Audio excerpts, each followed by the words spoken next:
안녕하세요. 선한 로열러도 쌤입니다. 자, 2023년 5월 31일 수요일 시황방송 시작하도록 하겠습니다.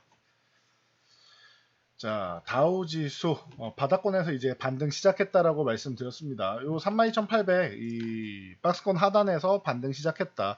뭐 원칙적인 이 부채한도 협상 합의가 있다라고 했는데 세부 내용 쪽에서는 또 진통이 있는 거 아니냐라고 얘기하고 있죠. 지난번에도 말씀드렸듯이 재작년에 12월 15일까지였는데 14일날 밤에 상원 통과, 15일날 하원 통과, 새벽에 하원 통과 그러면서 정말 번개꿀에 콩 구워 먹듯이 통과됐다라고 말씀드렸어요. 이 절차가 보통은 3일 이상 꼼지락꼼지락 걸리는데 급하면은 뭐 다들 하게 돼 있지 않겠습니까? 이번에도 뭐 비슷한 흐름이 나올 가능성 뭐 충분히 있다 보시면 될 것 같아요. 결국은 결과적으로는 이제 디폴트만 안 되면 되는 거 아니겠습니까? 그래서 이 정도까지 뭐 체크하시면 될 것 같고요. 자, 나스닥도 이제 추가적인 상승 보인 이후에 이제 상승이 조금 이제 쉬어가는 흐름, 한 템포는 쉬었다 갈까 싶은 흐름까지 나오고 있습니다. 이 정도까지 뭐 체크하시면 될 것 같고요. 우리나라도 마찬가지입니다. 코스피가 장중에는 또 연중 최고점을 찍었지만 이제 2600 돌파 시도까지도 나올 수가 있겠죠. 그리고 나서 이제 마감 동향에는 이제 약보합권으로 마감을 했다. 뭐 크게 밀린 것도 없고 그냥 횡보했다라고 생각하시면 될 것 같아요. 자, 그래서 오늘도 이제 어느 정도인가 다시 한번 체크를 해봤더니 어저께까지도 말씀드렸죠. 18조 원 이제 후반대다 말씀을 드렸는데 오늘도 2,200억 추가하면서 19조 원을 돌파했습니다. 외국인들이 4분기부터 해서 우리나라 주식을 특히 코스피 주식을 이렇게 19조 원이나 매수를 하고 있다라는 거. 이 부분 여러분들이 체크하시면 될 것 같고요. 자, 오늘 동향은 외국인들 주식 계속 사고 있다라는 거. 어제 이어서 코스닥에 수급이 좀씩 쏠리고 있다. 그동안 수급이 좀 빠져나갔었는데 다시 한번 들어오고 있다 정도로 보시면 되고요. 그렇다고 지수가 엄청 강하게 치고 갈 거냐라는 부분에 대해서는 파생 포지션은 단기적으로는 경계감을 좀 갖는 모습이다. 이 경계감 갖는 게 뭐 제한적인 상승 정도만 뭐 현재는 만들고 있다 정도로 보시면 될 것 같아요. 그래서 뭐 여기서 지수가 어마어마하게 강세를 보이기보다는 뭐 제한적인 상승 정도 요 정도 보이면서 이제 눈치 보기 좀 하고 있는 것 같습니다. 부채 한도 협상이야 뭐 타결되는 건데 6월 되면은 이제 지금 이런 얘기가 나오고 있죠.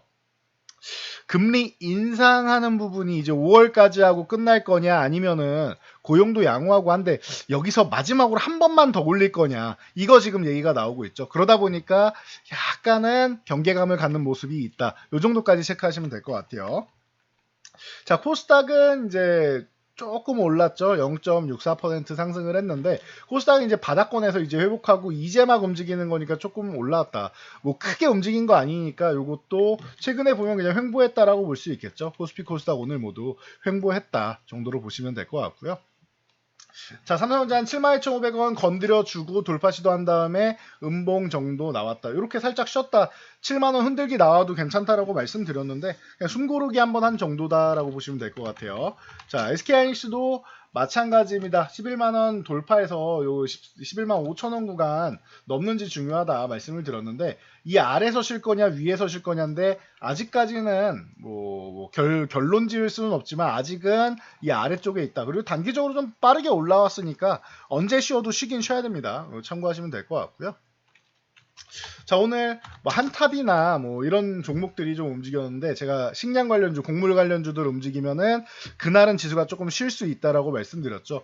다행인 거는 지수가 쉰다라고 해서 아래쪽으로 내려가는 게 아니라 옆으로 횡보한 거는 굉장히 잘 버텨준 거라고 보시면 돼요. 한탑이 오늘 양호한 모습 보였고 대한제당 같은 경우 한때 설탕 때문에 뭐 엄청난 상승을 보였었는데 급등 이후에 제자리 돌아와서 이렇게 흐름 보이고 있다 정도 보시면 될 것 같아요. 그리고 제가 후발주로 식량 관련주 이런 거 한 번 흐름 나온 다음에 후발주로 볼 수 있는 게 푸드나무 한국맥널티 같은 경우가 후발주다라고 항상 말씀을 드렸죠. 푸드나무 같은 경우가 최근에 이렇게 한 번씩 윗꼬리를 달고 있다. 얘는 항상 윗꼬리를 많이 답니다. 그러니까 참고하시고요. 윗꼬리를 달고 있다 보시면 되고 10,000원을 회복해줘야 되는데 지금 너무나도 저렴한 가격권에 있다라는 거 참고하시면 될 것 같습니다. 8,500원 이 구간 넘어가면 이제 뭐 10,000원도 다시 한번 회복 시도를 뭐 노려볼 수 있을 텐데 아직까지는 뭐 거래 대금만 조금 실어 놓고 대기하고 있는 모습입니다. 자, 한국맥널티도 마찬가지입니다. 요 5,500원을 넘어가야 되는데 오늘 드디어 갭으로 넘어가긴 했어요. 장대 음봉이긴 하지만 갭으로 넘어가긴 했습니다. 그럼 5,500원 여기서 공방 정도는 버린 다음에 다시 한번 이렇게 움직임 정도는 만들 가능성 열어놨으니까 참고하시면 될 것 같아요. 자, 이수학이 인적 분할이 있었죠. 이수학 인적 분할 되자마자 상한가. 이수 스페셜티 이수 스페셜티 케미컬. 이름도 잘 안 붙네요. 이 이수 스페셜티 케미컬 같은 경우 인적 분할 후에 같이 뭐 첫날 상한가 들어갔다 보시면 될 것 같고요. 그동안 이수학 같은 경우는 그냥 조정 받은 다음에 그냥 아예 거래 정지되어 있는 상태였다 보니까 풀리자마자 그냥 기술적 반등 정도 나왔다. 그리고 일론 머스크가 중국을 방문했다라는 소식에 이제 2차 전지주가 살짝 반등이 나왔죠. LG에너지 솔루션 같은 경우 60만원 여기 넘어가면서 이제 우리나라 지수가 뭐 2600포인트 돌파해서 넘어가면은 가장 나이스하다 말씀을 드렸는데 지금 잘해주고 있습니다. 오늘 거래대금도 좀 실렸고 하니 LG에너지 솔루션 아주 좋은 모습이고요. 포스코 퓨처엠 같은 경우도 뭐 자연스럽게 지금 35만원 건드려주고 있는데 얘는 그냥 바로 날아가도 상관은 없는데 이렇게 천천히 추세 그리면서 이렇게 상승 N자형으로 이렇게 뭐 조정 받으면서 꾸준하게 가는 게 가장 좋습니다. 그래서 포스코 퓨처엠 그리고 에코프로 비행 같은 경우도 오늘은 소폭 반등이 나왔고 에코프로 같은 경우도 뭐 3% 정도지만 반등이 조금 나왔다. 뭐 횡보하고 있는 구간에서 오늘 지수를 방어해주는 역할 정도라고 보시면 될 것 같아요. LNF도 마찬가지고요. 오늘 뭐 한농화성 같은 경우가 최근에 급등 이후에 급락 보였었는데 다시 오늘 이제 윗골이 좀 달면서 좀 강세를 좀 보였고 WCP 같은 경우도 시가총액 뭐 엄청나게 뭐 잘 올라와 있죠. 그래서 WCP 같은 경우도 오늘 이제 강세를 보이는 모습이었다 정도 보시면 될 것 같아요. 그래서 2차 전지주는 중간중간에 이렇게 기술적 반등 한 번씩은 나온다 정도로 보시면 될 것 같고요.